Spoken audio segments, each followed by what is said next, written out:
وجاء أقطاب الفن إلى تونس مثل حفلات كوكب الشرق أم كلثوم التي أحيتها بتونس.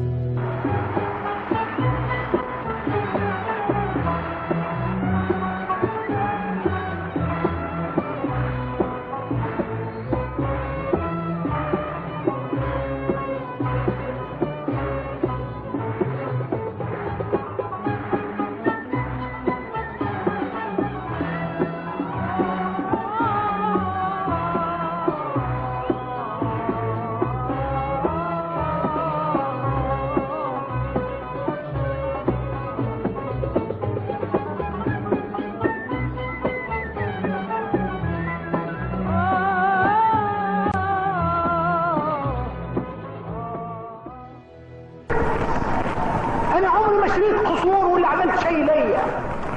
أنا نهار اللي انتحق نلتحق بالمولى سبحانه وتعالى يلقوني فقير أفقر مما كنت لما دخلت الحركة الوطنية.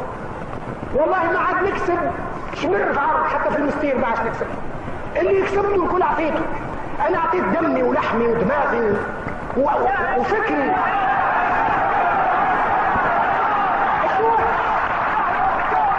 هنشير ولا عرض ولا زيتونه ولا دار بذلت نعطيها اهميه.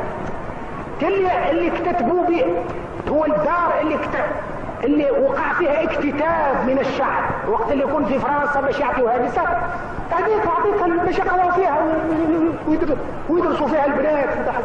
انا نهار اللي انتحق نلتحق بالمولى سبحانه وتعالى يلقوني فقير